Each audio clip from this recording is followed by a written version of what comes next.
Hi, I'm Stephen Ham from Archery Supplies and our Bearpaw shipment's in. Now Bearpaw is a fantastic company and I'm not saying that from a sense that I sell the product, although I sell the product. It's just the product's really good as far as I have virtually no returns from Bearpaw on their products. Really good traditional gear. Takes a while to get in. Some of their bows you might be looking at almost a year to get in. Okay, so this behind me, this shipment, has been unpacked and there's still all bow building materials behind me, rolls and rolls of fiberglass, which I have to list. This is one of the long bows. Now what amazes me with Bearpaw, so Bearpaw has basically, I'm going to say, two arms to it. It has the Chinese brand and it has your European brand. The Chinese brand's a high quality Chinese brand, and again I've had no returns ever. The European stuff is more expensive, so the Chinese stuff that comes out of Bearpaw is at the top. It's not cheap Chinese, it's expensive Chinese, if that makes sense. So it's not like you're going to buy a Bearpaw bow for $200. Now, I assume this is an expensive longbow. And this is how it came. It didn't come in a cardboard box. It came in just bubble wrap. It came with a string. But to me, this is a problem, okay?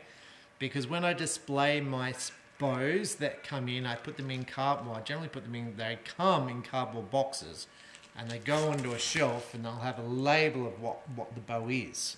So what poundage it is, what model it is, and here I can't see anything. I can't see the poundage.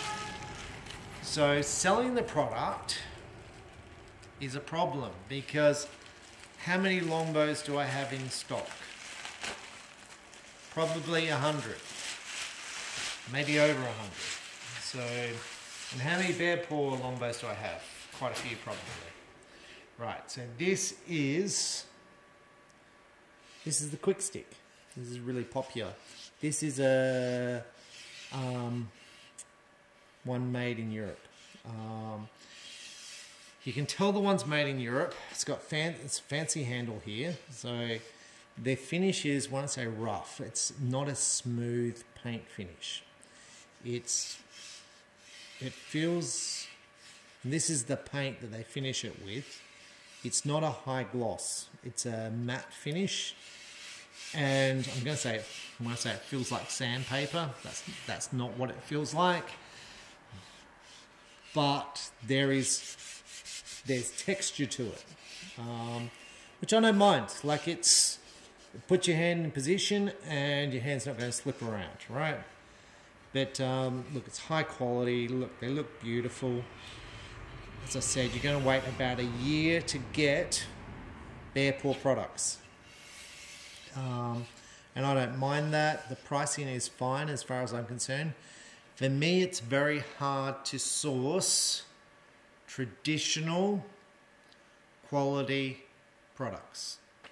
I can source cheap Chinese traditional bows, but it's very hard to source quality traditional gear that Bearpaw is.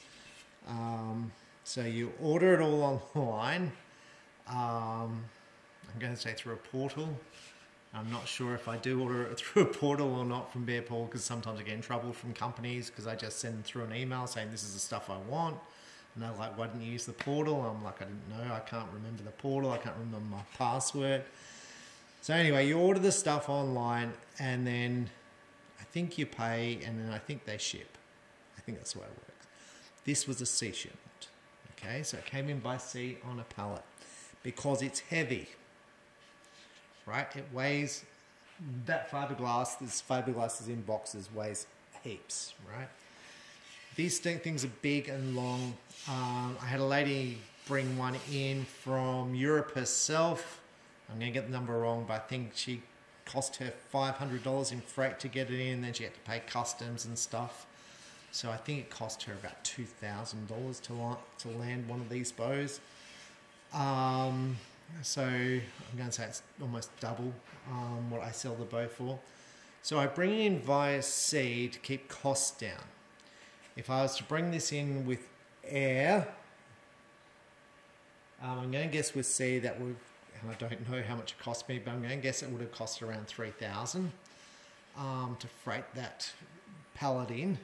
It was taller than I am, by 120 by 120, 120 by 120 by 2 meters tall, right? I think it weighed 300 kilograms. So to air freight that in may have been 8,000 or 9,000. I bring it in by sea maybe for 3. Okay, but I have to wait the 3 months for it by sea. And although air freight can take 7 days to come in, that is generally not the case because you have to wait for flights and then it gets stuck in customs. So generally for air freight to get in from Europe, it can be as quick as 7 days, but more realistic, it's probably 3 weeks. And a sea shipment is around 3 months from the time they ship to the time it physically gets here. Now this was stuck in customs for 3 weeks, this shipment. So all sorts of problems getting this through customs. I didn't even think it would get here. I thought they might end up terminating the shipment. I can't remember the issues, whether the numbers didn't add up. So sometimes what happens is the companies ship and they say it's $7,000 worth of goods and it comes to $6,998. So it's $2 difference, and the customs people tax go, those numbers don't match, so they have to match to clear it. It may have been that, it may have been the timbers, it may have been something else. I can't remember. And this has only just come in because this was stuck for quite a while, and that is more than common. So when people go, look, when will the shipment be here? It's always best guess, because it's like, well, it's in customs now, it should be here. And then sometimes it just gets stuck in customs, and sometimes customs forget about it and you've got to chase them up. But Bearpaw, beautiful. I'm just going to show you some of the takedown risers I brought in. Now, for some reason, I didn't get the limbs for them. I don't know if I didn't order them. I don't know if Bearpaw haven't made them yet, but they are beautiful, so I'm going to show them. And maybe we'll show some other Bearpaw products in the future, but I just wanted to sort of show you the Bearpaw stuff. The fiberglass, I'm just going to show you all the fiberglass back here.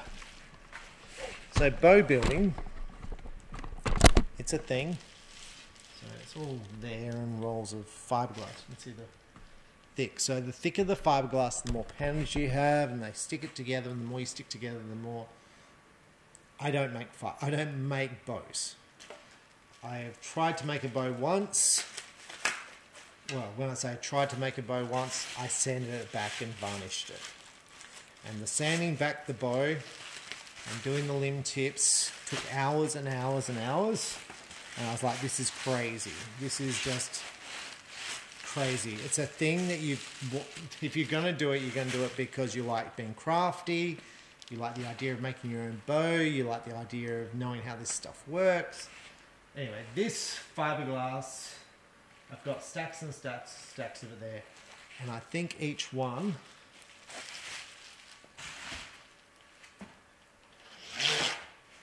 so this is the clear black, that'd be maybe 15 kilos, I'm going to guess, and there's 2, 4, 6, 8, 10, 12, maybe 20 rolls of the stuff. So, all right, let's go and look at the traditional bows I've got because they're a bit unique. Okay, so I'm in the office, and the bows came in these boxes. There's no labels on them, so you have to open them up and you see what's inside. And what's inside is this. So I don't know what the name of it is because it's not on the box. I don't know how much it is. I haven't priced it up yet. This is another one. So you can see the difference in size. This is a limb system. It reminds me of the Predator limb system with a pin and a screw. But this is Bearpaw's own system. And I have this one. So, but they look lovely. And with Bearpaw, I'm going to say with Bearpaw, but with the better quality bows, they generally curve there so you can shoot off the shelf, and they generally curved around this way so you can shoot them off the shelf, off the riser. Right, so there's a lot of the cheaper ones that's all flat and flat there, and then you have to pad them up so you can shoot off the riser. But they're really nicely finished products. I just thought I'd show you. But we have to, so I have to go through the invoice, which is 25 pages long. And when I say it's 25 separate invoices on the one shipment, because I assume what happens is I place an order, and I've probably got stuff on back order from the other shipments. They make stuff, they put it aside, so that's one invoice, and then they gather it all up. This is what I assume happens, and they gather it all up and go, well, we've got 25 shipments for Stephen. We'll put it all together on a pallet, and he's ready to go. I assume that's the way it goes, but for me, I've got to find out what this is called. I've got to price it. I've got to write the name on the box. I prefer it if the name was on the box, because that would make my life a lot easier. So, anyway, I'm Stephen Ham from Archery Supplies. Thanks for watching. Bye.